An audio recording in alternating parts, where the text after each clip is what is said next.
Okay. Good evening, dear women.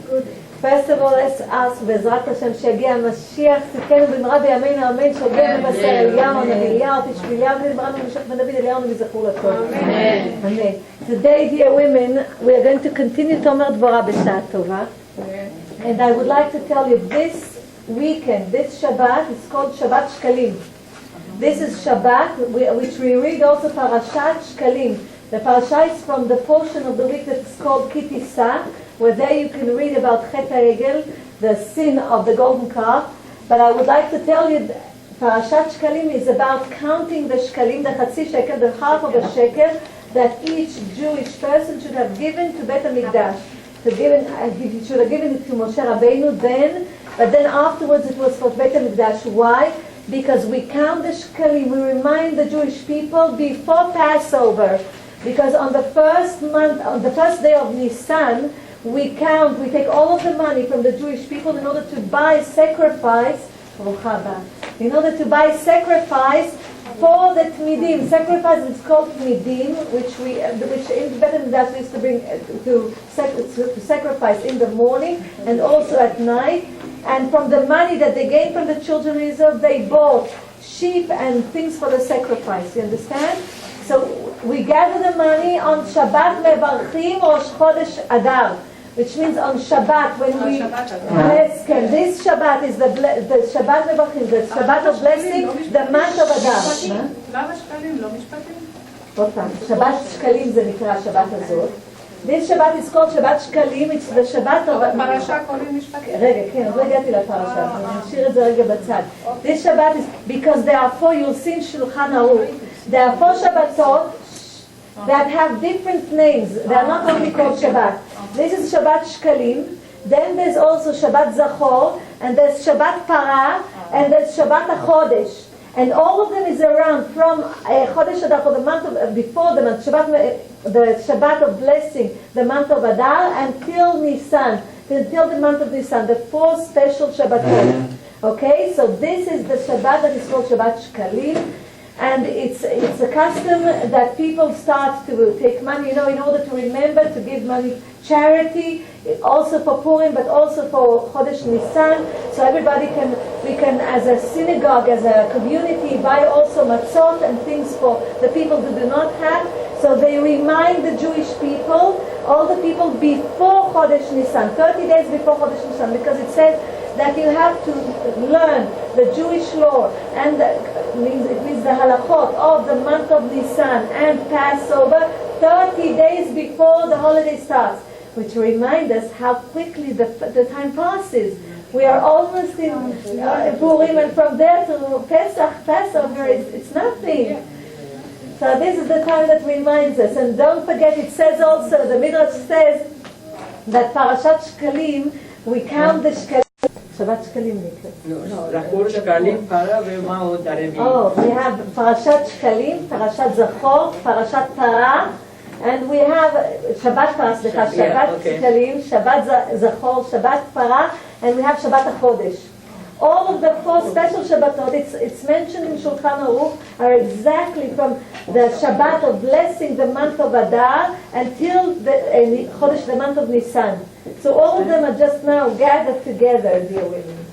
And we're going to speak about each Shabbat. I will mention a few things, but Bli Neder, I would like you to go to TorahAnytime.com, because over there I spoke about all of these special Shabbatot. If I will have time today at the end of the lesson, I will speak about this Shabbat. But Shabbat Shkalim. The portion of the week of this week is Parashat Mishpatim. And Parashat Mishpatim is connected to Tomer Devora. Because you remember that when we speak about Tomer Devora, I told you that you study how to be a human being in Tomer Devora. And over there you study how to mend your characteristics, how to teach yourself how to think differently and to have a new perspective about the world that you're in. So I would like to tell you that in Parashat Mishpatim, after we receive the Torah on Ma'amad al-Sinai, on the mountain of Sinai, then comes Parashat Mishpatim, and the question is, it's very weird. Ve'ela Mishpatim asher tasim lifneim. And those are the sentences that you're going to put in front of them. And it's very weird because we already received the Torah over there, and immediately it comes Parashat Mishpatim. And if you look at Parashat Mishpatim, everything in this parasha is about things that you have to do, averot sheben adam lechavero, mitzvot sheben adam lechavero, which means all the commandments between a human being and another human being. All of it. And this is how God wants to hint to us that first of all, before the mitzvot of Adam Lamakom, before the mitzvot between a person and God, comes the mitzvot between a person and his human beings, and his fellow human beings. So derech eretz kadma laTorah, which means courtesy was before the Torah, and we are going to speak about it. How come courtesy was before the Torah? And how did Abraham Avinu know the Torah before it was given? And LRambam touches it so beautifully in Mishneh LRambam, it's ביד החזקה של LRambam. But I will finish the sentence that I began. We count the shkalim against Haman HaRasha. God already knew what's going to happen because he knows he sees from the beginning of the world till the end of the world. So he already knew that in the future there's going to be Haman HaRasha, and he's going to count shkalim against each one of the Jewish people in order that the nations will kill the Jewish people, God forbid. So God wanted to prevent it, and this is what we do every year. We count the shkalim. Shekel means nefesh. In Gematria, shekel is a nefesh. So dear women, look. Shekel. In Gematria, numerical value, Shin is 300, Kuf is 100, and Lamed is 30. Okay, so it's 430. And nefesh, Nun is 50, in numerical value, Pei is 80, and Shin is 300. Also 430.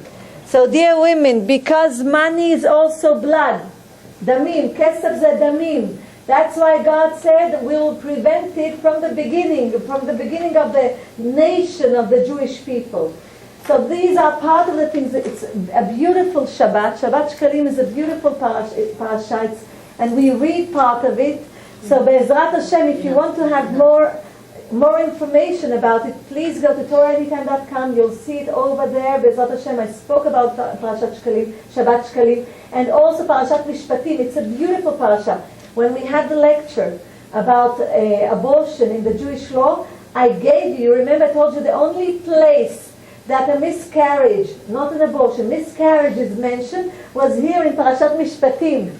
In this portion, Parashat Mishpatim, and we spoke about it last week when we gave the lecture. But now let's continue. You remember we spoke about the Rambam, and you know that the Rambam lived like 1,000 years ago, and Rabbi Moshe Cordovero Zchuto Tagin Elenu lived like 500 years ago. And you will see how beautiful things are connected. It's like there's no difference of years. It's amazing. The Rambam, Rabbi Moshe Cordovero, he wrote the book of Devora in a way of Kabbalah. So it's very hard sometimes to understand it because you have to go deep. We'll go through the Pardes, we'll study it, but the deep meaning, we'll leave it for the ones that we'll leave it like this. But Rambam spoke also about the mitzvah, that the whole book of Devora is built around. And the mitzvah is walking in his ways. So he spoke about it too. But over here it's on the surface. Now pshat, pshat. He spoke on the pshat, which means he spoke about it on the surface of Judaism. He didn't go deep inside it. And it's enough because when you are tamim Hashem Elokecha, when you are honest with God, so you don't need to be a politician. You don't need to have any interior intentions. You need to be just clean with God and His human beings and everything that surrounds you. So you will see over here together how beautiful the Rambam writes it. It's amazing. And I'll give you a few quotes also from Shulchan Aruch B'Zrat Hashem. And Shulchan Aruch that Rabbi Yosef Karo wrote, it was also in the times of Rabbi Moshe Cordovero, 500 years ago, because Shulchan Aruch, Rabbi Yosef Karo was the rabbi of Rabbi Moshe Cordovero. So they lived at the same time, around the 16th century, and the Rambam was around the 12th century. So dear women, you remember the last lesson that I gave you, just I have to bring you back, was I started to read from Mishneh Torah LRambam, which is called also Hayad HaChazaka. And you remember, you won't see, it's written Mishneh Torah. You see Mishneh Torah LRambam.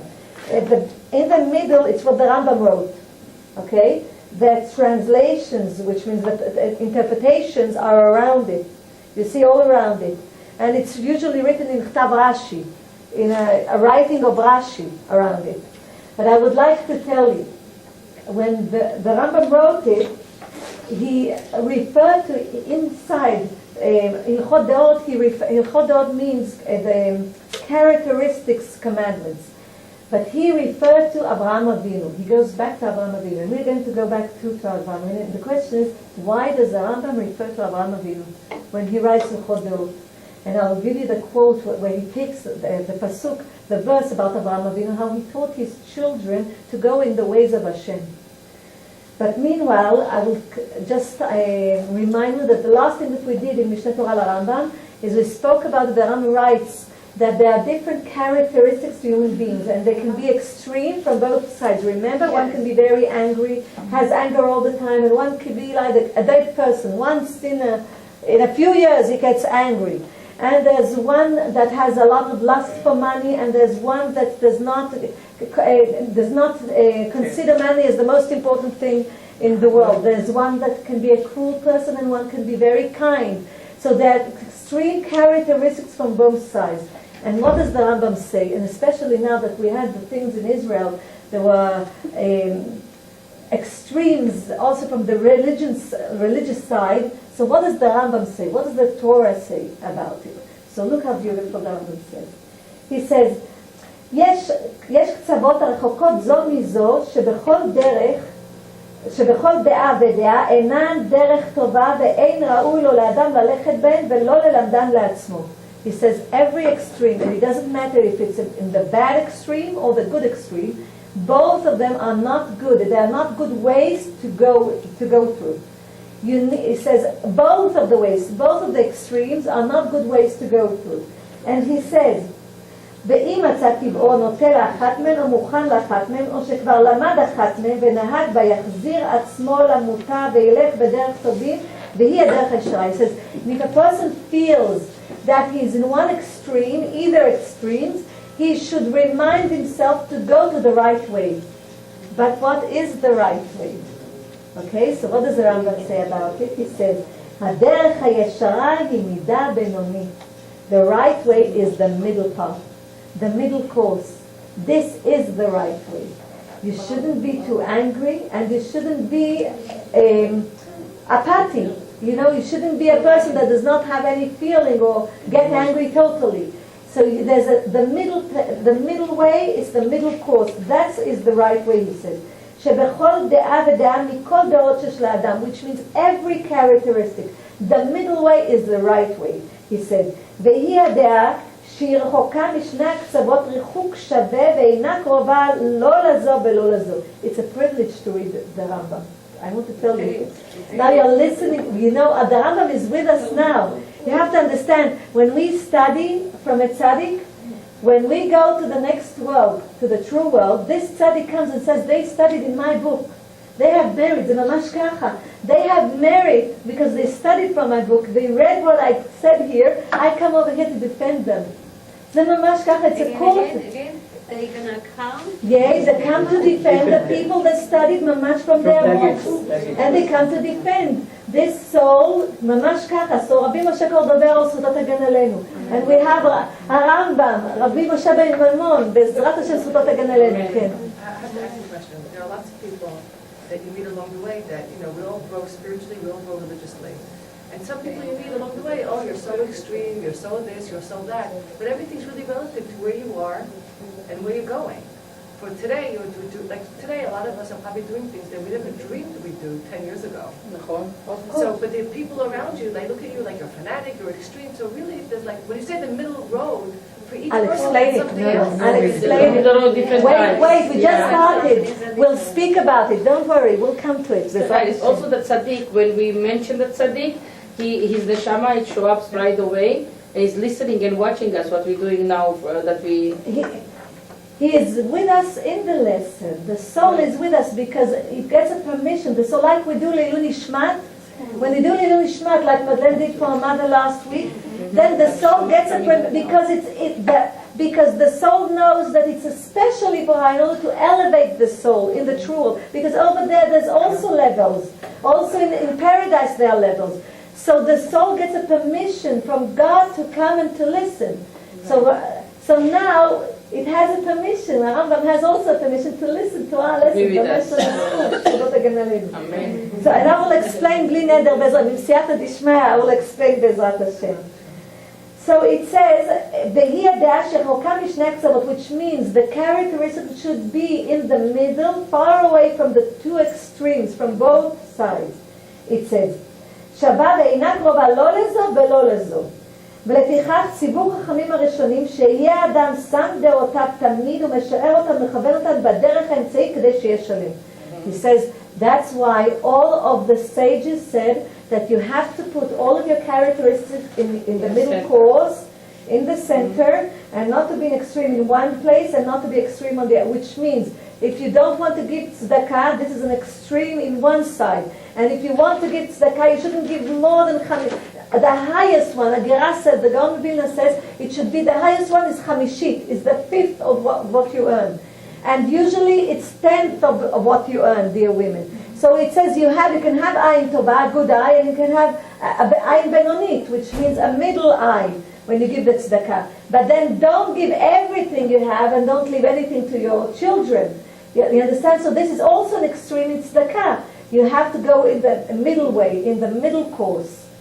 So it says, Ketzad, he says, Lo yebal chema noach lichos. He says, don't be, like a fire that you can just lit the fire and in an instance you heard something, you get so angry, you're all like fire and you are willing to go and to go over someone and just to take all of your anger on him. So he says, "Velo kemet she'eno margish ela benoni." And either both sides are not good. If you get angry very quickly, atzata mira. When you get angry very quickly, or you're a person like a dead person that does not have feeling. Everything passes through you. No emotions. And whatever will happen, it will be okay. You don't get angry at all. This extreme, the LRambam says, is not good also. Because you need to have anger. So you'll ask me, is it anyone like that? Yes, there are people like that. Yes, everything will go. There are people, and if you think for a minute, you'll see that each one of you knows a person that does behave like this. That he has ragua kaze. He's very calm. He doesn't care. Don't you, even women, don't you know women that they have children, and if the children will fight and throw everything on the floor, and they don't care, it's okay, they won't get angry, they will leave, and you also say, wow, how can she do it? I would have now walked in and took everything and told the children to behave themselves. So each and everyone knows someone like this. So the LRambam says the two extremes are no good. No, because we'll speak about anger. Bezrat Hashem, when we'll speak about Devora, we'll go into the book totally, we'll speak about the anger. There's good anger and there's bad anger. Because even God is angry every day for a minute. And who knew the time that God was angry? Bilam Arasha, Bilam. He was the only one who knew exactly the time that God gets angry. And why does God get angry? Because there's also good anger. He gets angry so we can get angry. And you will ask me, how come? How come so we can get angry? Yes. L'olam yargiz adam et yetzer hatov vel yetzer hara. It says in the Mishnah that always a person should cause his it's a good inclination to be angry with a bad inclination. So you need to get this anger. From where do you get it? From God. And you remember, זה ממש ככה. ממש. And so where do we get this anger? You have to fight with yourself. The good anger. Exactly. Sometimes I tell my brother-in-law, I say, I feel like I'm two people in one person. I feel that like two hearts can fight each other. Yes, you have it. But this is good. This means that you are on the right path. So God gives us, In the middle. because the source of life, the true source, because the true source of life is the energy of life. So who gives the energy of life? The energy of anger is also Hashem. But this is good anger, because then we can cause the good inclination to fight the bad one and to choose the right path, which is again the middle path. Okay? So anger also you should have anger, but it depends what kind of anger. So let's continue what the LRambam says. לא יכעס אלא על דבר גדול שראוי לכעוס עליו, כדי שלא יעשה כיוצא בו פעם אחרת. ומי יודע מה זה גדול בדיוק? אנחנו נסביר הכל, we will בלי נדר, with God's help, בעזרת השם, סייעתא דשמיא, we are going to go through each measure and measure, and I'm going בלי נדר to give you exactly what is the bad characteristics and the good character, and how to cause yourself to go through the good path. We're going to polish ourselves like a diamond. Bli neder. We'll go through each characteristic. We're going also to Bli neder to study about the mikveh, because it's also part of Tomer Devora. When we'll reach Tomer Devora, the part of the mikveh and Taharat HaMishpacha, we're going also to study about it. So we're going to have a lot of subject inside Tomer Devora. But meanwhile, I want you to see what the LRambam says in general. So he says, you should not get angry only when it's a big thing, a thing that you have to get angry and to put a person in his right place. But if the sages say, dear women, and it's very important, when you get angry, it shouldn't touch your heart. Then you'll ask me, only from the surface get angry. First it's touching your heart, then you're getting angry. So how come Yeah, I know. It's true, you're right. But this is what you need to do. Listen very carefully. For example, when we...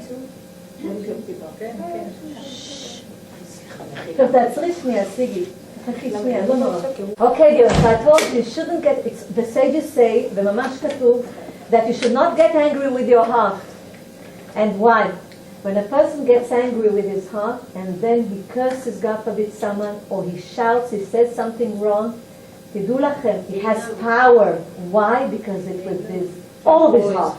If we would have blessed with all of our heart the way that we get angry and we say bad things with all of our heart, all of the blessing would have come true. Do you understand? All of our blessing would have come true. If we would have blessed with the same energy when it comes from the heart. Because when it comes with the heart, you are totally even. Everything is with the words that you said. They are all part of you. Okay. Yeah. It's true. Listen, I'll give you an example. What is it? For example, with our children. Dear women, for example, with our children. I'll give you an example. With our children, we get angry sometimes. And when we get angry, God forbid, you can say something that we did not mean. After that, we'll regret it. So, dear women, you should, if they did something wrong, you should get angry. Seem to them like you are angry, but not with your heart. Only with the mouth out. Not with your heart. Only with the mouth. And immediately after that, say, Machulay, Machulay, Machulay. Forgive them, because otherwise they will be, God forbid, punished by Hashem. Because they won't respect their father and mother. So you have to forgive immediately, באותו זמן. Even if the anger should be only from the mouth out, not from your heart. Because if it touches your heart, it's very hard to take it back. Because God says, there are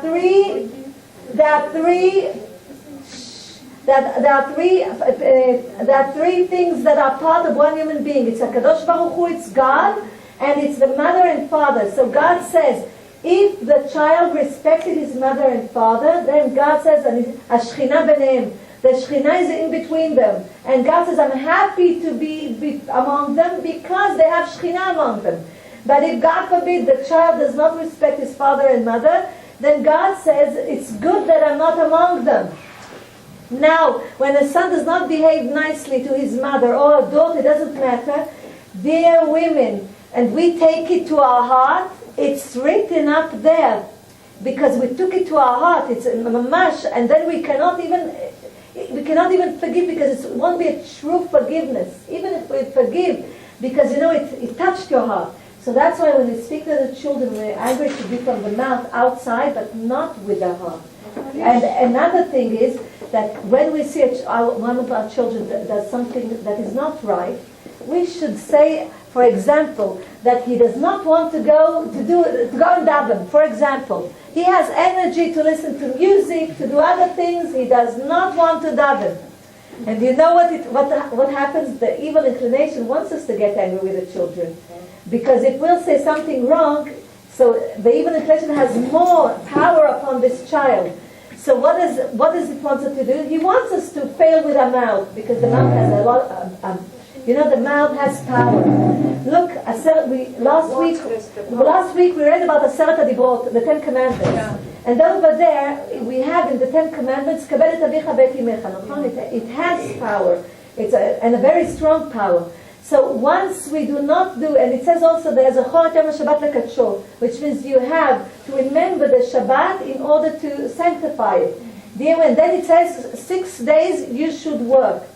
You know what the Kabbalah says about it? What is the 6 days? 6 days is 2 eyes, 2 nostrils, and 2 ears. How much is it? How many? 6. This is against 6 days. And what is the 7th day? Mouth. Lekadsho. Dear women, Zachor et Yom HaShabbat Lekadsho. We should sanctify what we take out of our mouth, the mamash. This is a Lekadsho. So if we think about it, you'll see we need to forgive each other. And then when our son or daughter did not want to daven, and we get very angry because we want them to go in the right path, and it bothers us, and we cannot sit down and say, I'll say something, I won't say something, I'll say something, I won't say. And when we say, I'll give you an example, when you say things, who can tell me over here that you tell your child, or your daughter, listen, the skirt is too high, it's too short. You have to pull it down. It's not right. Or you tell your daughter, listen, put your hair back. Or you'll say to your son, did you daven? Did you put the tefillin? Did you go and did you do that? Did you say mincha? Did you say arvit? And what do the children say? Ima, you can't find something nice about me. The whole day you criticize me. Tell me a mother over here that does not hear that from her children. Yeah. Well, truly. And the children say, wow, it's like bad criticism all the time. Instead of saying, and we don't think about it. But this comes from the evil inclination. Why? Because instead of giving compliments to the children, that's what we do need to do. And when we see that they don't do what we want them to do, we should say this, we should bless them. We should say that Bezrat Hashem, this energy that causes them to do the opposite, Bezrat Hashem will become an energy of studying the Torah, of davening. That's what we should do. When we are very angry, and I know it makes us angry. I know, I'm also a mother, so I know how it is. The skirt is too short. Of course you'll tell her. אני לא אומרת שלא.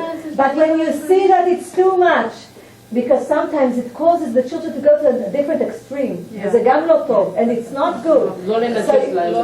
כן, אסור, ממש, it's not good because it causes to go to the other extreme. And we do not want that. I know a family that 2 of the children went to the other extreme, mamash. And it's all simple things, mamash simple things. For example, that the father did not allow to go with certain kinds of skirts. They were long, but certain kinds he did not allow. Or certain color he did not allow. And then the daughter went with trousers. There she said, that's enough. So you see, this is an extreme. It goes to the other side of the extreme. So we have to find what is the best way to behave. The middle course. It has to be the LRambam says he knows what he talks about. It has to be the middle course. When you see that it's you have to pay attention. In a minute you want something good about it. You have to say thank you. You have to be proud of. You have to tell them. Exactly. Even they don't. Exactly. You know, you have to tell them. Exactly. Mention the how good they are. Very well. Dear women, you have to mention the good things. When you see a human being, mention the good things that he has. You look beautiful, you read nicely, or you play nicely on the piano, or your hair. If you look, you found something what to say. Exactly. This was in a psychology book also. This is I was reading when my two children was teenagers. I said, oh my God, what I have to say? It's nothing to say. If I thank you and this and that. But when I was thinking about it, I found the things to say. How good they are, how good for these things, how... Actually, I was in one of the lectures that said everything, and it comes from our darling, like a Shemona Esrei. When we ask Hashem for something, we first praise Hashem, then ask, and then thank again. So everything you do, either request or ask something, it should be sandwiched between prizes, and in the middle, if you want. It's as our Torah, but it's a Rabbi Zebul, it's like a sandwich way. Because every prayer, Shemona Esrei said, first you praise, then you ask, then you thank. Oh, I like verse, but whatever you ask, whatever you, same as criticism, like you have to say, you look nice, but with longer you will be even nice, or something like that. In between prizes, something which what you want to accomplish. Exactly. And then the women listen very carefully. Then what happens? The person is opening in order to accept your criticism. You understand? Because he feels that you love him. Otherwise, I remember a mother calling me and telling me, my son says you don't love me. Every time you see me, you have something bad to tell me.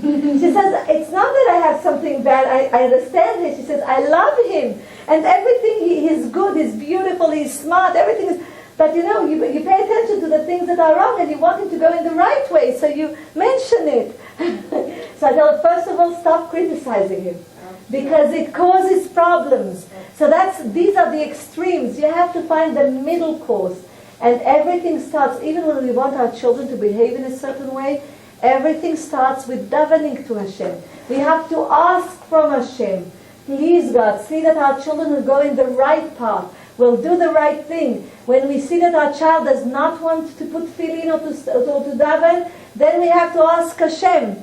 And then we have to say, sometimes just to remind them, but in a good way, with a compliment, with something good. Just like when we teach our children to be thankful. There are children that will go with you to the store and you won't buy them something that they want, and they will start shouting and then fall on the floor and rock with their legs and shout because they did not get what they wanted, and then they won't speak with you. And I want to tell you, as adults, they behave the same way. Because this is because the lack of teaching them how to be grateful. That everything we receive, we should say thank you. It's not obvious that we receive things. It's not because we truly Magia lanu. We truly deserve to receive things. It's because of the kindness of Hashem we receive things, because the kindness of Hashem gave their parents money so they can buy them the things that they want. Do you understand? This is how it goes. So we need to say thank you and to praise the name of God. But when we don't do that, and we because we spoil the children sometimes, then when they're older, we accept all, we receive back everything that we did. Why? Because the child is like a sponge. Yes. Everything goes inside. You will see. Even when you teach him well, you'll see when he grows up, everything goes out. The sponge, you just squeeze the sponge, all the water goes out. Then all of the things that he studied, all the chinuch that he received, education that he received from his parents, just goes out. You will see he imitates his parents. Even if you think that, wow, I'm speaking, but nothing goes into the ears. But I already told you, there was a rabbi that said that one thing that goes in one ear, and then even if it goes out of the other ear, something stays in between. So don't worry, something stays. כן, בסוף אנחנו חוזרים למקור. But it has to be in a nice and polite way, in the middle course. חייב להיות. וכן לא יתעלל אלה דברים שהגוף צריך להם, ואי אפשר לחיות בזולתם כעניין שנאמר צדיק אוכל לסוב הנפשו. He says, LRambam says, also a person should not have any lust, any desire for things that he does not need. Only for the things that he needs. Not more than that. He said, because it's written, tzaddik ochel lesov nafsho, which means the righteous person eats exactly the amount that he needs in order to satisfy his soul. Okay? So, we shouldn't be greedy. We shouldn't want more than we need, the body needs. וכן לא יעמל בעסקו אלא להשיג דבר שצריך לו. Which means a person should not work too much only for the things that he needs. Not in order to gain more and more and more and more and more money and put them in the boxes, and anyway when he goes to the earth, everything stays over here. Okay, so he says, listen, this is very important. שצריך לו לחיי שעה כעניין שנאמר טוב מעט לצדיק. Which means that a small amount for the things that tzaddik needs for this life, for this hour, is enough. It says, Chazal say, the sages say, a beautiful thing. It says, a person who has something to eat today and says, what shall I eat tomorrow, does not have any faith. Look, this is mamash kitzoni, this is extreme. A person who has food on his table for today and asks, what shall I eat tomorrow, if I'll have something to eat tomorrow, he does not have faith. Why? Because it says in the prophet Habakkuk, "Betzadik be'emunato yichyeh." And what is emunah? It's written in Habakkuk, in the book of Habakkuk, Trasar, Tzadik be'tzadik be'emunato. Sometimes you ask husband what you want to prepare. No, it means. You know how many people take it out of context, thinking, that they could, I don't observe Shabbat, but I give away a lot of money. People minimize it. They take it out of context and they don't get it. No. Listen very carefully. It's not Adam. The ones that take it out of context usually say Adam be'emunato yichyeh. It's not written like that in Habakkuk. In the prophet Habakkuk, it's written V'tzadik be'emunato yichyeh. V'tzadik, okay, be'emunato yichyeh, which means a righteous person will live. He will be alive by his faith. The faith. And why? Dear women, when we have da'aga, look, when we have da'aga,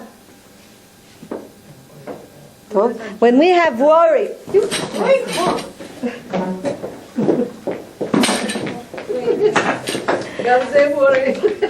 dear women, so let's look at the word worry. It says, and the righteous person will live, yichyeh, okay? Yichyeh be'emunato, with his faith. Everything is around faith. Everything that we have in life is around faith. But what is worry? When we don't have, it says when a person has a worry, he's worried, he does not have any faith. כשיש דאגה אין אמונה. כשיש דאגה אין אמונה. אין אמונה. And why, dear women? Look at the word דאגה. The word da'aga has the aleph bet from aleph to hey. You see?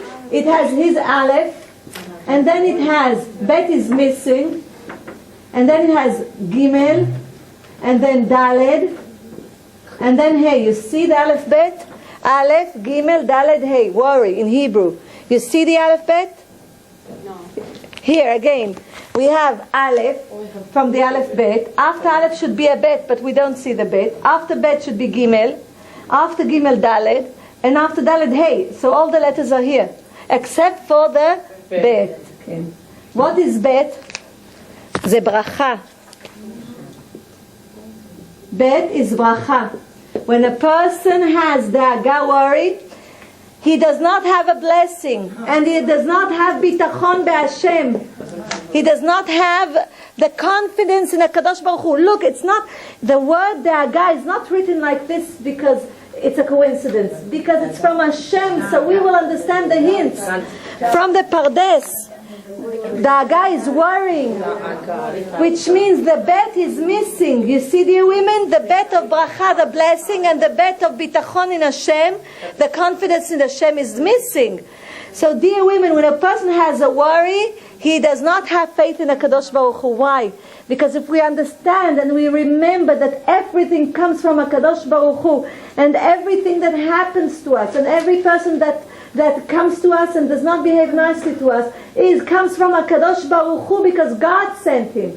And the parnasah that we have is from God. And if we do not have parnasah right now, it's because God decided that our fixing is like this. We need not to have a parnasah for today. And tomorrow God will take care of us. God takes care of everyone. There's no one in this earth, even the ant, the small ant, we see that she will have food. Even the microbes, they have food. God takes care of everything in His world. Everybody in His world. So He who gives parnasah and income from all the creatures and the plants and even the domain, even the things that do not move, He gives the energy of life to each one of them. He will give parnasah to us. We should not get worried. Because when we have worry, we lose the bitachon and the confidence in Hashem, and we lose the blessing. Because everything in this world is a big test. We'll see it by the Rambam. You'll see how beautiful it is, what the Rambam says about it, and how it's connected to Torah. You'll see. So everything is a test from Hashem. So a tzaddik, a righteous person, lives with his faith. Because faith means that you shouldn't get worried. You should believe that if God didn't want you to have this job or the other job, because He has a good reason, you will come to the right job, and there's a time and hour for everything. Everything good and everything out a bit of suffering. Can I say something? I was working in New Jersey. It was very far for me, and I was looking for the job. And I had an interview at the World Trade Center, and I did not get the job. Thank God. In a couple of months. It was the 9/11. See? God has reasons. We do not see the reasons, but God sees from the beginning of the world till the end of the world, so He knows exactly. And you know what? And usually it's also a test of faith. Usually the suffering for even income is the test. Dear women, I will give you some examples. Everything is a test of faith. You know, when a person, I know a woman that used to work in a school, and then she couldn't work in that school, and she was looking for a job, and she couldn't find a job, dear women. And then God found her a job, a different job, that God, that she grew in Torah and teaching other people, that I could not believe that this is the truth. I would like to tell you, this is from Hashem. Hashem knows all the part, He knows what's going to be at the end. So it's a big test. And God tests our faith to see if our faith will stand the test. Which means if you stand, and usually when do you have tests like this? When God wants to elevate you in the spiritual world. For example, if a person has, he has the merit to be elevated. God says, my son believes in me, and he does so many things for me. I want to elevate his soul, and I'm going to give you a prize in this world also. A merit in this world. So what happens is, the evil inclination, Satan comes to him and says, no, why should you give him? I will test him, and you will see that he won't stand the test. He will fail the test. So he comes to this person, and he causes him, to feel that, wow, maybe I did something wrong. Why? Maybe that because I look religious, I want to gain, I won't have an income. Maybe this is the thing that delays me from succeeding. No, it's not the thing. It's the evil inclination that causes you to be in that test that minute. Because God wants you to be elevated. So He will help you if you truly believe in Hashem. And everything comes, everything comes from Him. You know, dear women, you will receive the marriage that you need to receive. But you need to succeed in the test. אני רוצה לשאול את רחלי, של עדינה. תשאלי אותה, זה בא אליה, היא מכניסה את זה. So dear women, everything is a test from Hashem. It goes even to, I'll give you an example. There was a person that all the time, my brother-in-law asked him to give a divorce to his wife. He does not live with his wife. He did not want to give her a divorce. She's a guna. For a few years, he did not give her a divorce. Listen very carefully. What's a guna? A guna is a woman that her husband does not want to give her a divorce. They do not live together, and she cannot get married, cannot get children, not bring children, nothing. This is a guna. So, dear women, look how God works in mysterious ways. We that measure for measure. Now He does want to give her a divorce, but now she does not want to accept the divorce. And this is mamash HaKadosh Baruch Hu. It's the power of God in it. You cannot believe it. It's now she says, okay, I wanted a divorce. You did not want to give it. Now I want you to pay for this. I want you to pay all of the years that you did not give me money and you did not pay. Now I won't accept the divorce unless you pay what you need to pay. So look at how God, this is from A Hashem. man can leave the divorce to get with the rabbi and tell her to figure it Shaliach. out. No, it's not so easy. It depends on the consequences and also the reasons that the woman does not want to agree to accept the divorce. It's not very easy. לא כולם את זה. מקבלים את זה. But this is also measure for measure the work of Hashem. You can see it's mamash from Hashem.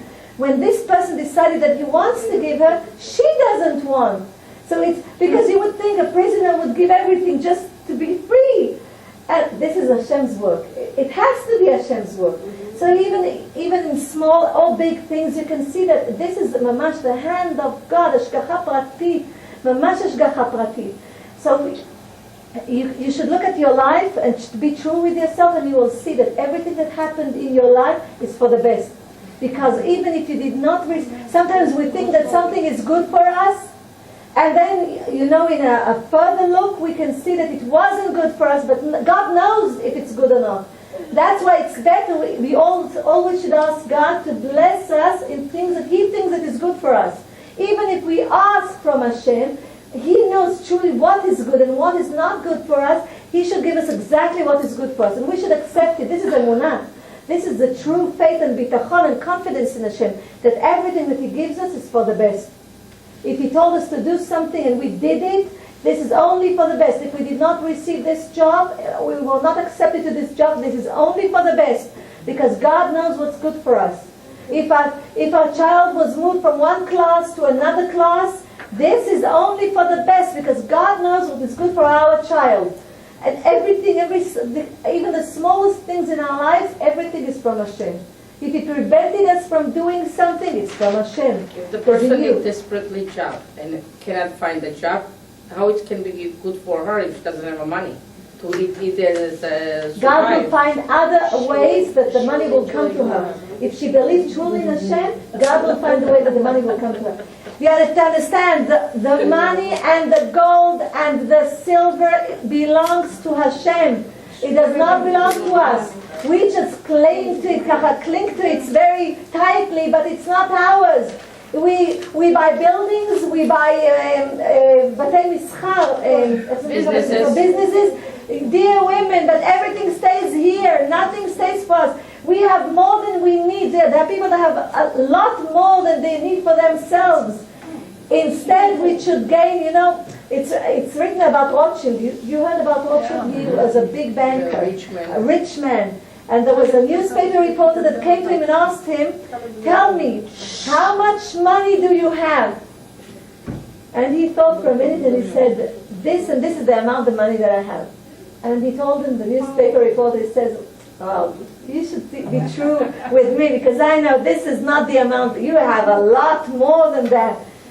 So he said, what are you talking about? I know just by, from your financial state, he says, I know that you have a mamash pi mea, at least 100 times more than what you told me right now. It's not more than that.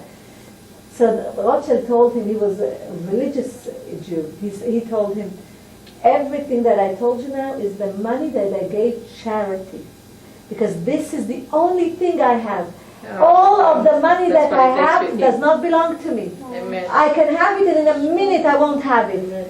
And I don't know even if my children will keep it, if it will stay in the family. But he says the only thing that is truly mine is that tzedakah, because this is my merit in the true world. Nobody can take it from me. And this is true. This is the only thing. So the only thing that we have over here is the commandments that we follow, and the maasim being the good deeds and the tzedakah that we did in this world. That's what we take with us. Nothing else. Yeah. Only this. So you see what the LRambam writes in small words, how it's deep, and it's just mamash a drop in the ocean, the things that we go through. So let's continue. And he says, the LRambam, ולא יקבוץ ידו ביותר ולא יפזר כל ממונו אלא נותן צדקה כפי משאת ידו מלווה כראוי למי שצריך, which means so a person should not close his hand but will open his hand to give charity, but exactly the amount that he needs to give, so he will have in order to support his family, because you should not underestimate the income that God gives you. If He decides to give you a blessing, you should be happy with the blessing. You should say thank you to Hashem. You should not throw it away, but you have to open your hand for charity. Okay, it's the Gaon of Vilna says, how do you give charity? He says, when you open your hand, all the fingers are not even. Nachon? They are not even. So you don't know how much to give to a poor person or to a rich person, which went out of his money that does not have any money anymore. So he says, so what you need to do is to close your hand. And look, you see the fingers? They're in a straight line. They're all even. So he said, you should give him a can. You see, it's all even, he says. Now you know how much to give to charity. Everything is even. We'll speak about charity in a minute. So let's continue. So God says, and also if a person needs you to lend him money, you should lend money. Of course, we have to have two witnesses when you lend money. So a person can say, then afterwards, if something will happen and he will decide not to give you back the money, there will be two witnesses. You have to have two witnesses. But God says, open your hand, don't close it, and give the charity that you need, because the money is His, not ours. Zak Pikadon. It's only God took the money and put it in us. The law Pikadon, temporary. God gave you the money temporarily in order to do good things with it. Nashim Yekarot. And it says, ולא יהיה מהולל ושוחק ולא עצב ועונן אלא שמח כל ימיו בנחת בסבר פנים יפות. He says that a person should not be sad all the time and depressed. Again, this is from the evil inclination, but we're going to speak about it deeply when we go to Torah Devora. Where does it come from, the depression? He should not be depressed, and he should not be happy too much, excited and happy all the time. Everything should be in the middle way. Okay, everything should be in the middle part, in the middle course, and always you should have a friendly face to every person, every human being, a friendly face. Even if it's the Jewish people or the Goyim or the nations, it doesn't matter, because every person has a time and hour. You should remember that, and we are all the children of Hashem. So you should be nice and friendly to every person, dear women. Which means, and all of the other characteristics should be in the middle course, and this is the way of the wise people.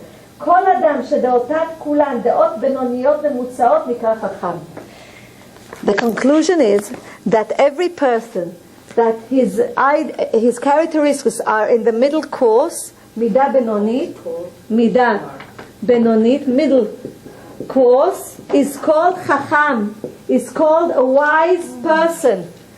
By the Torah, a person that goes in the middle course is called a wise person, dear women. And we'll continue on. And what is the middle course? So, כל אדם שהולך בדרך האמצעית נקרא חכם. And it says, ומי שהוא מדקדק על עצמו ביותר, מתרחק מדעה בינונית מעט לצד זה או לצד זה, נקרא חסיד. And he, מי שמדקדק בעצמו, במידות, לפעמים לקיצוניות הזאת או לקיצוניות הזאת, נקרא, he says, he's called a chassid, which means a righteous person. And why? This is our sages. It's very hard to do it. Because if you look at the characteristics of pride, and a righteous person becomes very humble, not in the middle way, okay, that he has a little bit of pride, but goes to the other extreme, that he is mamash, humble, everything he forgives. ממש, הכל הוא מעביר על מידותיו. He forgives about everything. דרך אגב, he who forgives for everything that people do to him, when he comes to the true world, everything is forgiven for him. Everything. Because in this midah, measure for measure. Because the world is ruled by measure for measure. God rules his world measure for measure. So if you're humble to the other extreme, mamash humble, but instead of having pride, this is a chassid. This is a righteous person. So it depends on, but this is very hard. We need first of all to follow the middle course, to make ourselves understand to be, because when we do that, we already fix it. This is what we came to do in this world. Because all of the Torah that we study then goes to the right place, under the throne of Hashem. Everything that we study, if we have a little bit of pride, too much pride, we have ego, everything goes to the evil inclination, mamash. There's a big spiritual world around us, even though we don't see it. There are people who can see, souls that did not go yet to the true world, that are still stuck in this world. There are people that can see the angels around us, but most of us do not see. But if we do not see, it does not eliminate the truth. The truth is there is a spiritual world, and it's all around us. And the sense that we cannot see does not mean that it's not there. Okay. Is it anybody today who sees the angels, evils, the devils? בטח שיש. I will give you, I'll tell you something. I'll tell you, למדות זה לא רק כן, אבל זה גם הם. Dear women, listen very carefully. I'll give you a story. You know what? I'll give you a story that my father told me, and I will give it over here. You know, it says in the Midrash that in the land of Israel there are no demons. תדעו לכם, ארץ ישראל אין בה שדים. בארץ ישראל אין שדים. The demons are only in all of the countries in the globe except for the land of Israel. There's no shadim.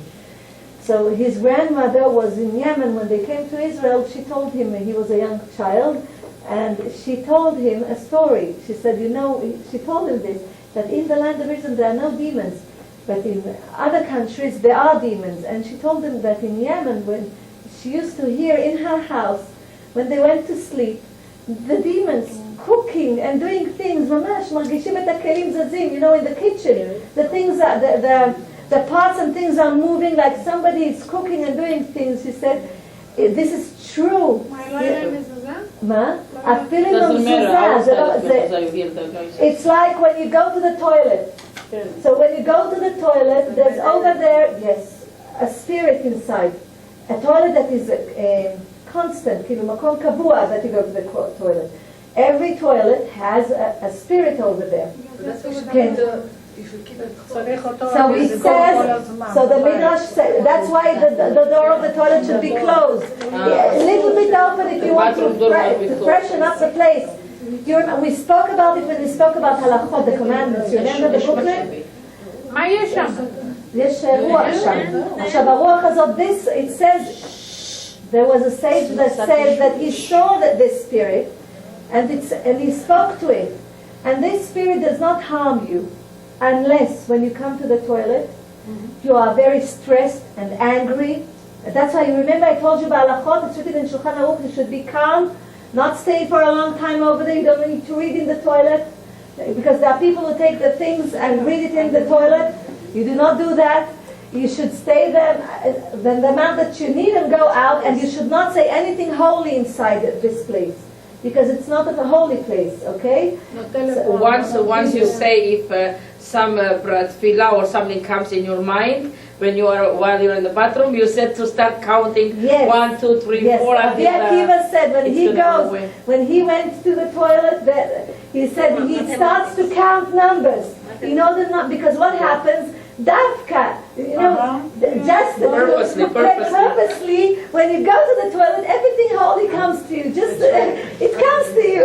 Dafka, when you're out, you don't think holy all the time when you go, but dafka כשנכנסים, over there, holy things come to your head. So in order to take it away, Rabbi Akiva says he used to count, mamash. And there's in Hebrew, 31, 32, 33. I teach when you teach the children to count, so you can use it. So dear women, everything depends on what we do and what we take out again from our mouth, and everything that is in our minds. And did you finish with the demons in the Yemenite? Okay, sorry. So my father said, he asked her. So he asked her, tell me, what did you do? Did you go and see them? She said, no, I didn't move from my place. I let them go away. When they finished, they went away.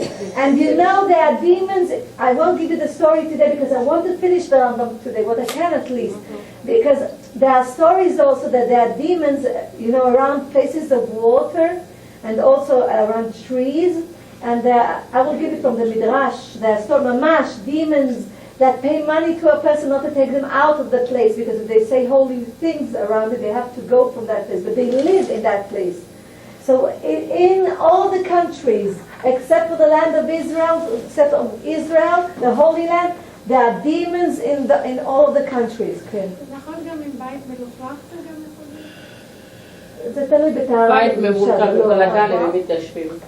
I had a neighbor, a Yemenian girl in Israel. She used to tell me never ever wash the floors in the nighttime. Not to wash the floors in the nighttime because it's some kind of that from Yemen. She still they had a belief that when you're washing the floor in the water, you're inviting demons into the house. It's a dirty water on the floor. Until it's not going to dry, it's a demons staying in the house. That was their belief from outside of the... I don't know about this. I like to watch them. I don't know about this thing, but I can tell you something. Water is a strong power. Water has strong power. Water includes machshava v'maaseh. Water includes the thought and the action. Water is, why? Because water in Hebrew is mayim. Pay attention. Look. Mayim. Look. Look, dear women. Water in Hebrew is mayim. It's written like this. Let's write it. Mayim, okay? It has a mem that is open and a mem that is closed. It has a mem that is open and a mem that is closed. I thought of speaking about it later, but if you already mention it. So the mem that is, I told you that everything comes from the mind, the machshava, the thought, and the action, המעשה. So יש לנו מחשבה, a thought, and then מעשה, action. Dear women, the thought is hidden. Nobody knows the human being's thought except for Hashem. Even when you see a person and he tells you kind things, you do not truly know what he thinks inside his mind. So this is, machshava, the thought, is for the closed mem. It starts with a mem. You see machshava? Machshava, thought in Hebrew, starts with a mem too. But this is from water, it's the closed mem because nobody knows the thoughts of a human being. But then the action starts with a mem. But this is the open mem because you see the action of the person. If he gives charity, if he's angry, if he's nice, if he's kind, the action is external, you can see it. The thought is internal, you cannot see what a person thinks. Okay? In order that the thoughts will be good, okay, and will cause you to do good actions, you have to follow the 10 Commandments, Yud. The Yud is the 10 Commandments. The commandments of Hashem, this is the Yud. The 10... הטבילה במקווה חייבת להיות במים, זה לא שזה אסור, זה טוב המים, מים זה גם בלילה טוב. אבל you see, this is, זה עוד 40 שעה. Dear women. במקווה אתה מתארת את עצמך, את לא שוטפת לכלוכים, אתה נותן מה כמה מים הבדלים, את מתקלחת ואז נקייה, את יורדת וזה 40... 40 שעה, מים, 40 מים עם numerical value, the mem in numerical value is 40. You see, mem in numerical value is 40. That's why there's also 40 se'ah of mayim, the amount of water in the mikveh. 40. You see it over here? So in order to have that the mem of the thoughts will be a good mem, which means a good thoughts in your mind, you have to follow the 10 Commandments, which means you to have to go in His ways, in Hashem's ways. Let's continue. We'll speak about it later more. But I want to continue. So it says, ואם נתרחק עד האמצע בלבד ויהיה ענב נקרא חכם וזוהי מידת החוכמה. Again, if a person follows the middle course, he is called a wise person. ועל דרך זו שאר כל הדעות, and every characteristic should be followed by the middle course, it says. והחסידים הראשונים היו מתאים דעות שלהם מדרך האמצעית כנגד שתי הקצוות, which means the true Hasidim, the righteous people that that we used to have and we have today. They know how to make their characteristics to each side, the right side. They are called righteous, which means they are humble, they are not angry. The anger is from the mouth out and not from the heart, and everything that follows it. And then it says, ויש דעה שמקדים אותה כנגד הקצה הראשון, וזהו לפנים משורת הדין. And they always treat a person beyond the line of strict judgment. Which means לפנים משורת הדין, beyond the line of strict judgment. לפנים משורת הדין. And this is very hard for all of us as human beings to behave in that certain way. And it says, ומצווין אנו ללכת בדרכים אלו הבינוניים, והם הדרכים הטובים והישרים שנאמר, והלכת בדרכיו. And we are commanded to go in the middle course, because this is the right way, because it's written, והלכת בדרכיו. This is the mitzvah. Everything that we are speaking about is about the mitzvah, והלכת בדרכיו, going in his way, in Hashem's ways. כך למדו בפירוש מצווה זו, מה הוא נקרא? חנון, אף אתה יהיה חנון. If he is gracious, if God is gracious, you should be gracious. מה הוא נקרא רחום? אף אתה רחום. You remember, I read it also for you from the Talmud. So it says, if God is merciful, you should be merciful. מה הוא נקרא קדוש? If God is holy, אף אתה יהיה קדוש. You should be holy. ועל דרך זו קראו הנביאים לאל בכל אותם הכינויים, which means from here comes all of the names of Hashem, the 13 attributes of Hashem, which we know, El Rachum v'Chanun, Erech Apayim v'Rav Chesed. And then we have the ones of Micha, dear women, Micha and Moshe Rabbeinu. And it says, להודיע שאלו דרכים טובים וישרים, וחייב אדם להנהיג עצמו בהן ולהידמות כפי כוחו. And the person has to emulate those measures as much as he can, and to follow God's ways. Dear women, it's written בהמשך הלכות דעות, it's written over there, for example, LRambam says, הנוקם את חברו עובר בלא תעשה שנאמר לא תקום. It says, who has revenge for his friend, because his friend did something bad to him and he wants to revenge. He says you are not allowed to do that because it's written לא תיקום ולא תיטור. You are not allowed to revenge. You should live לא תיקום, כן.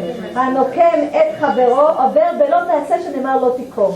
ואף על פי שאינו לוקה דעת רעה היא עד מאוד, אלא ראוי לאדם להיות מעביר על כל דברי העולם הזה.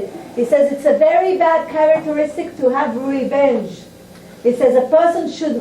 What about a person who, you did business with them, they took off with $1 million, the only recourse you have is to bring them to court, so is that considered revenge? No, זה לא considered revenge. את מחפשת justice, זה משהו אחר. אבל לא, for example, what is revenge? I'll give you small examples. If a person, you came to your neighbor and you asked for something and you know that he has it, and he says, no, I'm sorry, I cannot give it to you. And then a few days later, he comes to you and asks for the same thing or for a different, say, you know, I'm sorry, you asked, I came to you and I asked for something and you said that you do not have it, I'm not going to give you anything. This is revenge. מבינה? זה נקרא נקמה. אז זה אסור, because God has revenge, not a human being. God can give a person back what he does, not a human being. So God says, לא תיקום ולא תיטור. But listen what he says. So no revenge, no judgment. But listen, he says, ראוי לאדם להיות מעביר על כל דברי העולם. You remember when I spoke with you about Tomer Devora? And in Tomer Devora I said, we read the first page and it says over there, that Adam Ra'ui Shidame Lekono Ra'ui. It is proper for a person to imitate Hashem, to be like Hashem. It's proper. It's not a must. It's not a must.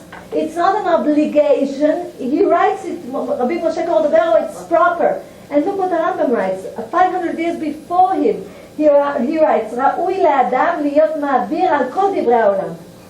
Ra'ui, it's proper for a person to not to pay attention for all of the vanity in this world. Hevel havalim, everything that is vanity in this world. A person should just pass it through, will understand that everything is from Hashem. What he sees is not the real truth.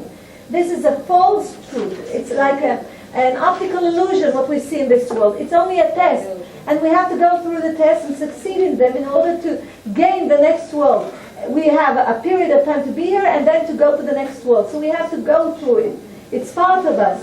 So he says, "La'amad divrei hevel ve'havai be'enai kedam lilkom al," which means he says, "Ve'enam kedai lilkom alein." Everything is vanity. It does not worth even vengeance, he says, LRambam. But he uses the word ra'ui, which means it's proper.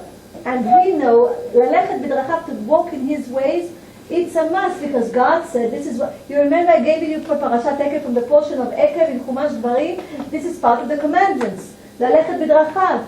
So he asks, how does LRambam also use the word ra'ui? And this goes back to the continuation. going to give an answer, and it's a beautiful answer. It goes to the continuation of LRambam. The Rambam says, וכיצד ירגיל אדם עצמו בדעות אלו עד שיקבעו בו? How can a person gain those characteristics, the middle course, he says, יעשה ולא יהיה בהם כוח ויקבעו הדעות בנפשו, and he will gain them, and it won't be hard for him to gain him, and it won't be a sorrow for him to have them, this characteristic. ולפי שהשמות האלו נקרא בעין היוצר, and this is also the names that the attributes of a God, of Hashem, he says, יעשה וישנה וישלש במעשים שעושה על פי הדעות האמצעיות, which means he should gain them as a second nature. If he does not have them, for example, if he's too angry, he should work on himself to have the middle course and to see that the anger won't come from the inside, only from the mouth out. And every time that he gets angry, he should practice. And either he should pay money for tzedakah every time he gets angry. Either he will write it in a notebook. So he'll see how... עד שירכוש אותם כמידות. Either he will write it in a notebook. Either he will count. When he's very angry, he will count, so he won't take the words out of his mouth. Because I already told you, when a person speaks what he thinks, if he was angry, once it goes out of his mouth, he hears it, it causes it to increase. He becomes angrier. And then he also feels that he's right, so he will do avera goreret avera. A sin causes another sin. You understand? Lachen, you should not take the anger out of your mouth. So he should teach himself. How do you teach it? First, when a person is sick, if he does not know that he's sick, he can die from it, God forbid, and he did not cure himself. But when he knows that he's sick, this is 50% of getting healthy. Why? Because he has from the subconscious, it came to the conscious, he already knows, God forbid, that he's sick. Now he can search for a cure. So when a person knows, this and this is my problem with my characteristics, this is what I came to change in this world, to fix in this world, now I have to work on it. But and unfortunately, in today's life, spiritual sicknesses, most of the people, they are dying with it. They not even modim, they're not even conscious, they're mudaim that they have a problem. And that's why we go to a Torah lesson, and we study, because we have to acknowledge the problem that we have. We have to, because we can forgive ourselves. We can push everything back, like we'll take the broom and just sweep it under the floor, under the carpet. We can do that. But we have to understand that eventually when we go back to Hashem, we're going to be judged for everything. Everything that we swept will go out. We swept up under the carpet will go out, and we will be judged for everything that we did. So if I'm not judging my friend or my neighbor, they are not going to judge me. אני מוותרת לה. אז הקדוש ברוך הוא מוותר לה על הדברים שאת עושה. You understand? A person who does not judge other people and tries to overcome, and it's very hard. Because the first instinct is to judge other people. It's the first instinct. It's very hard. It's mamash the first instinct. But this is the fight, like two human beings inside one person. This is the fight between evil and good and evil. This is the fight because we have the freedom of choice. That's why the whole time we fight with ourselves. But when we came to our conscience that we have to fix ourselves, this is the beginning of fixing. Mamash hatchala. So the Rambam says, so you have to go in his way. So what is the way? לפי שהשמות האלו שנקרא בן הנוצר הם דרך הבינונית שאנו חייבים ללכת בהם, דרך זו היא דרך השם. So the middle course is the way of Hashem. This middle course, you have to add to it. The middle course is called Chacham. The middle course, מידה בינונית. The מידה בינונית is equal to Chacham and is equal to derech Hashem. This is the way of Hashem. The middle course is the way of Hashem, he says. And it says, dear women, והיא שלמדה אברהם אבינו לבניו, היא שלימדה. And this is the way that Avraham Avinu taught his children, he says. Now listen, it's ממש גולת הכותרת של השיעור היום. והיא שלימדה אברהם אבינו לבניו, שנאמר כי ידעתיו למען אשר יצווה את בניו ואת ביתו אחריו. God says, Because I know Avraham and you, Avraham Avinu, that he taught his children and all of his household this way. V'shamru derech Hashem, and they kept the ways of God. This is the way of God. This middle course, la'asot tzedakah mishpat, to do tzedakah, charity and judgment and justice. Dear women, but what is the way? Why does LRambam mention it here, over here? Why does he mention Avraham Avinu? This is beautiful. Because before, and it says, the Midrash says that before we received the Torah, Avraham Avinu, Yitzchak Avinu, Yaakov Avinu, they knew all of the Torah. They practiced already the Torah. And this is very weird because they did not, we received the Torah on Ma'amad al Sinai. We read it last week. On Ma'amad al Sinai, when the children of Israel were in Egypt, after they went out of Egypt. So how come our forefathers knew all the Torah? So before the Torah came to this world, how did people recognize Hashem? This is beautiful what LRambam says over here. They recognized Hashem like this. If you were a true person, you were searching with your intellect, listen very carefully, for the truths in this world. It's like a baby. You came to this world and you want the true answers. In the times of Avraham Avinu, everybody worshipped idols, stones and wood. They worshipped idols. But Avraham Avinu asked questions. Avraham Avinu said to himself, it couldn't be, because I can touch this wood, and if I'll make a figure, this figure is not God. It's not the one that created the world, because I made it. So it can't be the one that created, because who made me?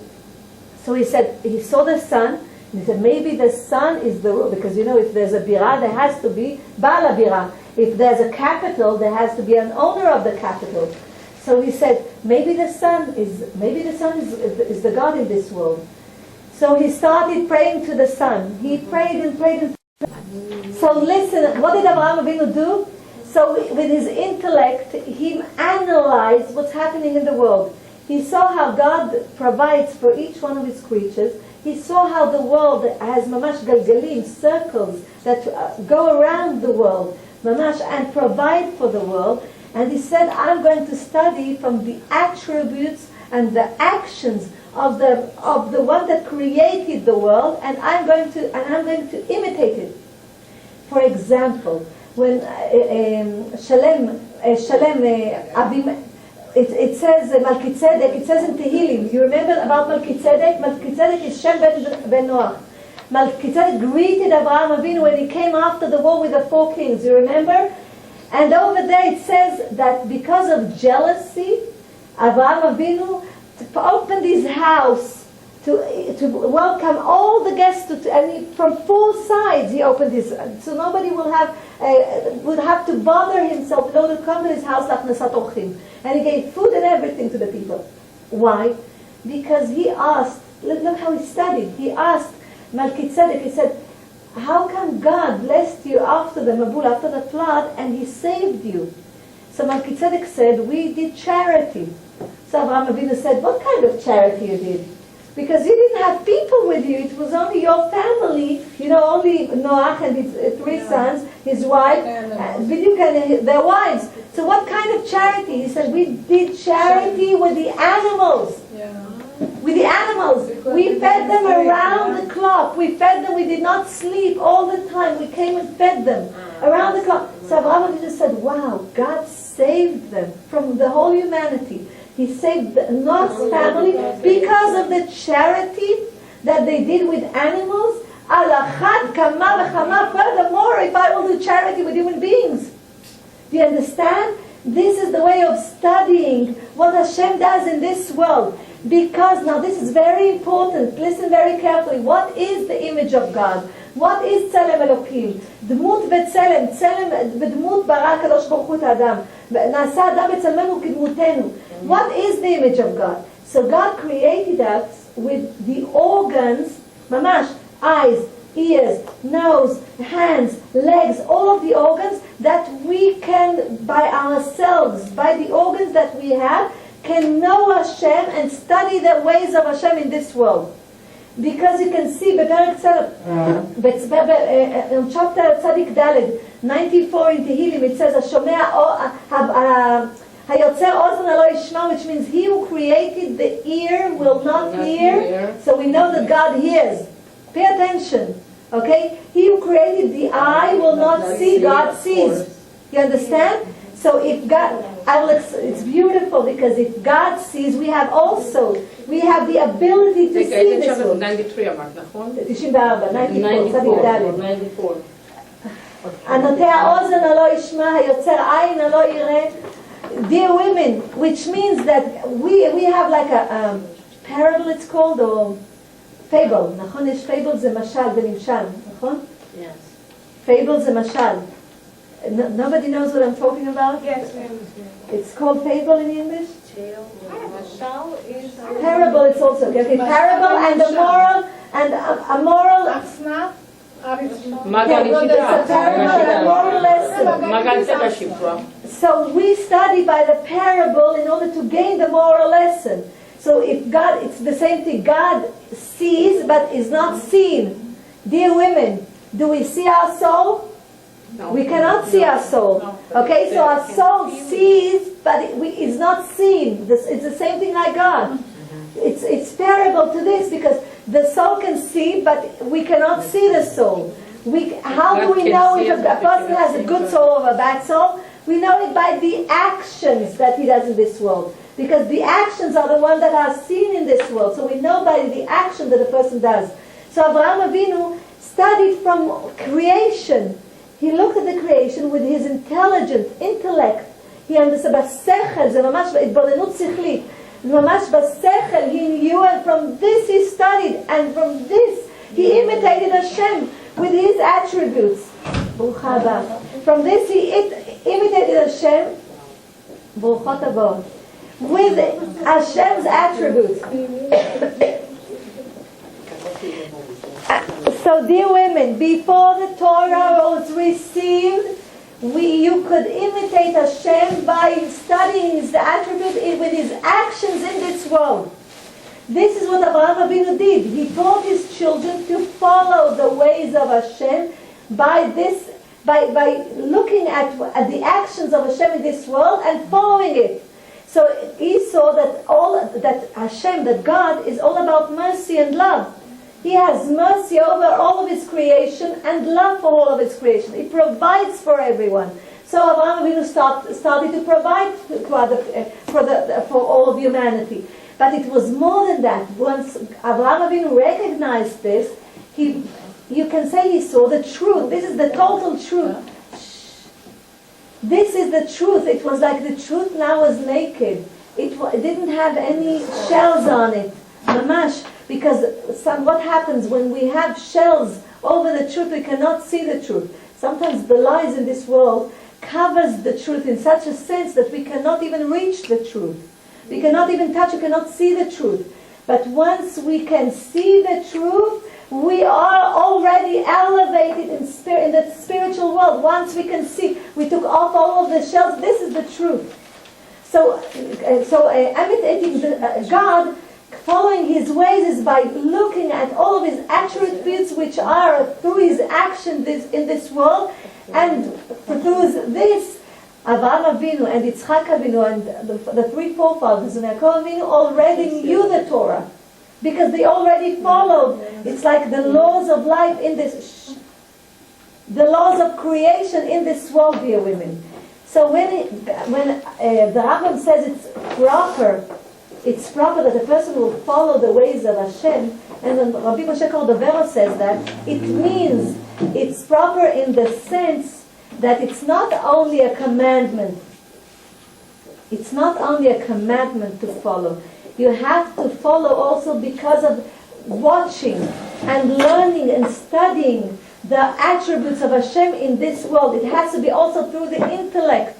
Do you understand, dear women? It's not only because we are commanded. This special mitzvah of walking in his way has to be also through following the intellect that we have in order to watch his deeds, God's deeds in this world. And through that we know his attributes, and through that we imitate Hashem. That's why, because when we have a chiyuv, when we have a commandment that we must follow, this is a chiyuv. Those are things that we must do without asking any questions. But when we have also, we're in a commandment that is followed with ra'ui, with the word ra'ui proper, it means that we also have to analyze everything that we see in this world through our intellect in order to understand the attributes of Hashem and follow it, because this is fixing the measures. This is being part of Hashem. This is image. This is the image of Hashem. So we can see over here that it says, "V'aolech b'derech zo levi tova u'bracha la'atzmo," which means that he who follows this way brings a blessing upon himself. Because then he has a deeper meaning and a deeper understanding of Hashem. And the more you understand the attributes of Hashem and you imitate it, you come closer to Hashem. You will see everything is much easier. Everything, like a person that studies the Torah, mamash for heaven's sake, truly for studying the Torah and not for gaining any respect for himself, that he will then teach or say something and people will say that he's smart. Dear women, you will see that he won't have any otzat zera levatala, wasting his seed in vain. He won't have it, because he will have the essence of Hashem. He's like awakening. You're like awakening. You're awakening your soul for the essence of Hashem, because Hashem is inside us. He's part of us, but we have to awaken ourselves. So when you see the whole truth, the true meaning of what's going on in life, then you awaken your soul. מה? עוד מעט אני אתרגם את זה ממש בדיוק. תביאו לי, כי אני חייבת לסיים כמה דברים. And it says in Tomer Devora, at the end of the first chapter, which is connected, because the question is, why does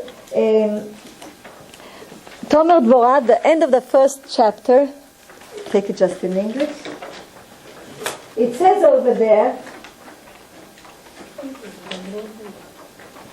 after the 13 attributes of Micha Navi, it says, עד כאן הגיעו 13 מידות שבהן היה אדם דומה אל קונו. You found it? Until here we can see the 13 measures. We're going to speak about the 13, but this is connected to what is written over here about אברהם אבינו. עמוד למד, 30. לכם יש? אבל אין לך פה. תסתכלו בינתיים בזה. At the end of the first, זה לא 30, זה לא אצלכם 30. At the end of the first chapter, כאן, כאן. זה עמוד למד, עמוד למד. It says, until here we finished the 13 attributes of Micha Navi, okay? This is the 13 attributes that are represented by Micha Navi of Hashem. שהן מידות של רחמים עליוניות, which means that these are the attributes of mercy. Spiritual, higher spiritual mercy. וסגולתן, כי כמו שיהיה אדם מתנהג למטה, and their סגולה is like a person behaves in this world over here, כך יזכה לפתוח לו מידה עליונה מלמעלה. He will gain the merit of opening this midah, this attribute in heaven, in the spiritual world for himself. ממש כפי מה שהתנהג, כך משפיע מלמעלה. Which means exactly the way he behaves over here. This is his ashpa'ah, influence on the true world in heaven. We open a tube of prosperity, which means if we have mercy, we are opening this measure of mercy also in the true world. We are giving it life. We are supporting it because there's a connection between the true world and this world. Midah keneged midah, measure for measure, it says over here. And the Gorem Shota Midat Ha'ir Ba'olam. And this measure will enlighten the whole world. Which means we study from this that Abraham Avinu realized the aspect of measure for measure in this world. That's why God loved Abraham Avinu. He came to the truth on his own. Look, we have to study to come to the truth. It's not easy. And fairly, it's not objectively, it's not easy in this world to come to the true meaning of life in this world and the true meaning of Hashem in this world. Because of all of the technology and the materialism around us, it's truly not easy. It's very hard. And the exile that we're in for so long, already almost 2,000 years. So it's truly, objectively, it's not easy in this world. But dear women, Abraham Avinu, in a world that all the world worshipped idols, everybody worshipped. He was the only person that saw the truth. The only one. Can you believe it? ממש להבין, לקבל את זה בעומק? It's very hard even to understand. He was the only one that's understood that there's an owner to this world, and if there's a vineyard, there's an owner. There's an owner of the vineyard, and he was the only one to really know Hashem in the true meaning, the true essence of Hashem, and to teach it to his children. So from here we know, even Tomer Devora says that, Rabbi Moshe Cordovero, that everything is ruled by measure for measure. And you have to understand, I told you that we, with our organs, we can understand Hashem. But also with our inner, with our thoughts, we can learn, because we use our intellect, we can learn by the things that we see in the world, how God is working in this world. We can find His essence in everything that is around us. Everything that is around us. ממש מדומם צומח חי ומדבר, which means from even the things that are still, and the plants and the animals and the human beings, that we are the highest level, the human beings, because we can speak and we can communicate, and we have that, we have a knowledge, knowing. So dear women, it says that Avraham Avinu knew all of this, but it's more than that. God inside of each and every one of us gave the roots, the plant of the 13 measures of Hashem, the 13 measures that are mentioned in Moshe Rabbeinu, by Moshe Rabbeinu, the Parashat Ki Tisa, and the 13 measures that are mentioned in the prophet Micha. Those 13 and 13, 26 measures are inside each and every one of us. And it depends on us if we awaken them. Which means we need, it's like a seed. We put it in the ground, we have to put water and food and everything to nourish it. We need to nourish those measures. It's inside us. For example, if a person gives charity, and the rabbi in the shul says, a big amount, like let's say $100 of charity, he gave a charity to the shul, and the rabbi in the shul says, this person, he gave this and this amount in the shul, and we thank him, and God shall bless him, and v'chule v'chule. And then you'll see different people react differently to the same thing. There will be people who say, wow, this is a very kind person. Kol hakavod. B'chazak u'baruch they will say, this is a very kind person. I wish, Bezrat Hashem, that I will have, and I will give this amount of charity. But there will people that will say, he's crazy. He doesn't know how to keep his money.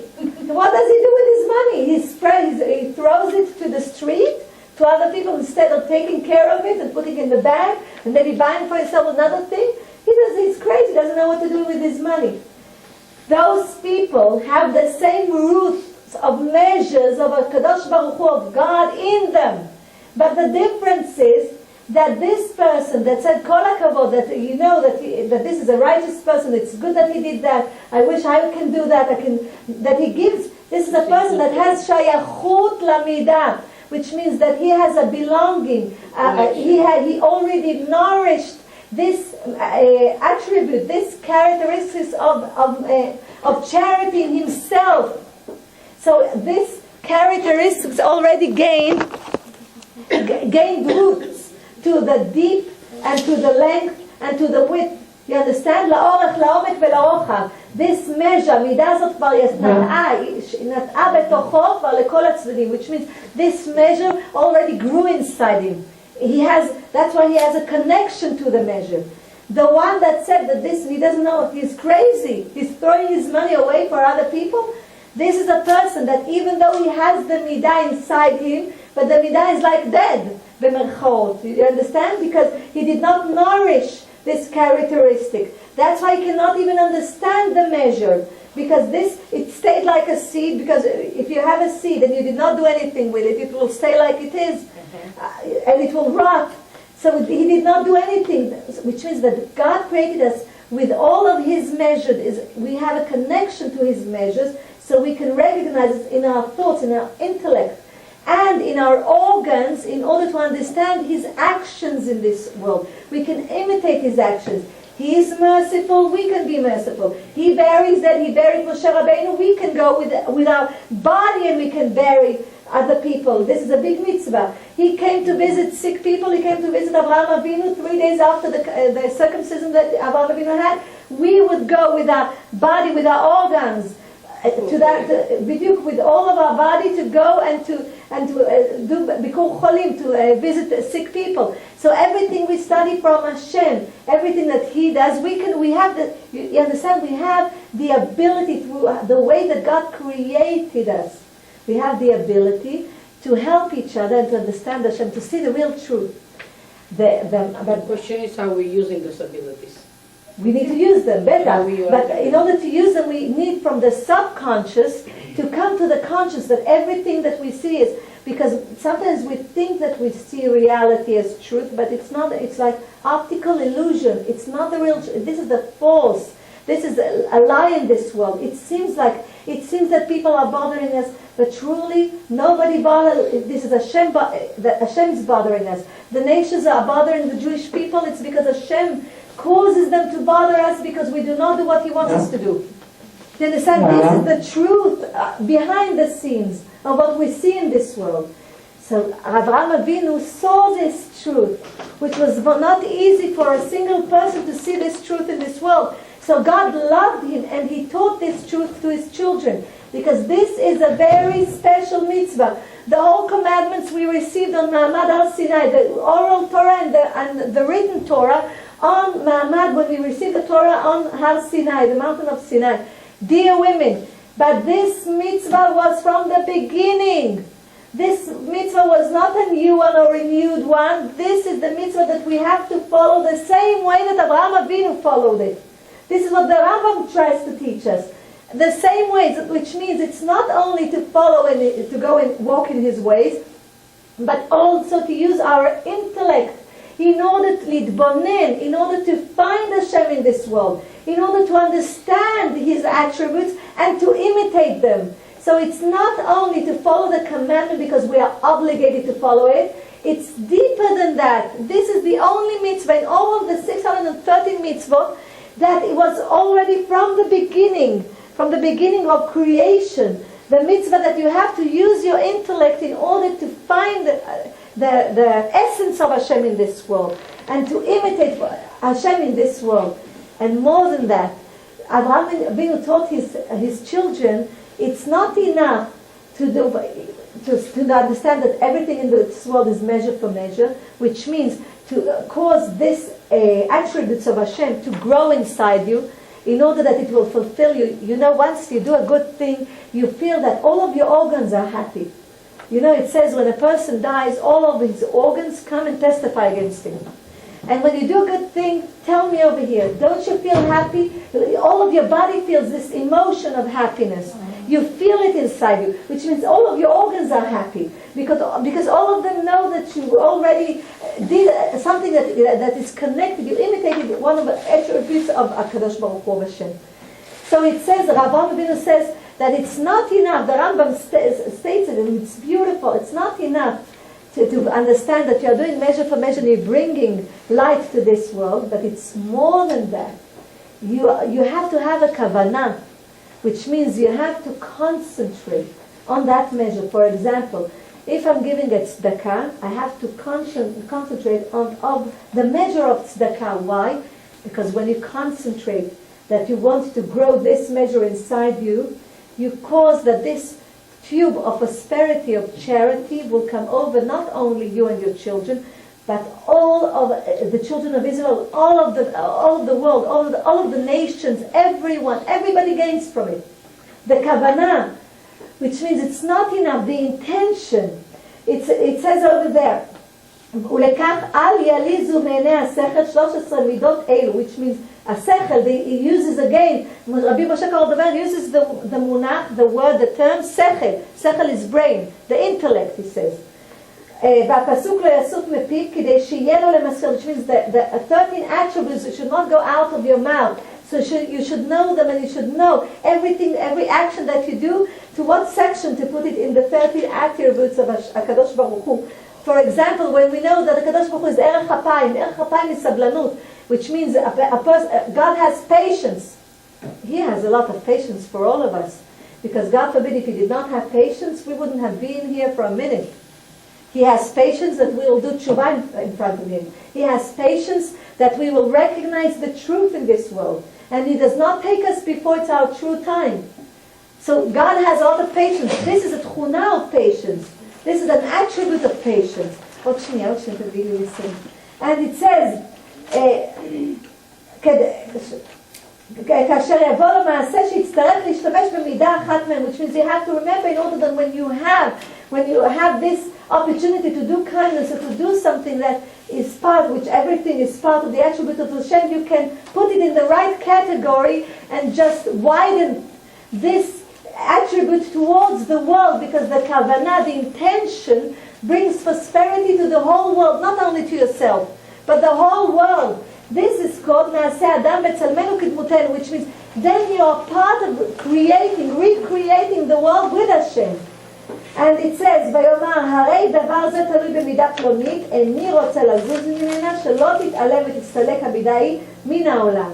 And it says, Rabbi Moshe Cordovero says about it, that because this person should say, for example, if I have the midah of charity, okay? So a person should remember that this is part of the attribute of Hashem, and he should say, when he does charity, that Be'ezrat Hashem, this attribute will brings prosperity to the whole world, so it won't be cancelled for the world, because everything happens measure for measure in this world.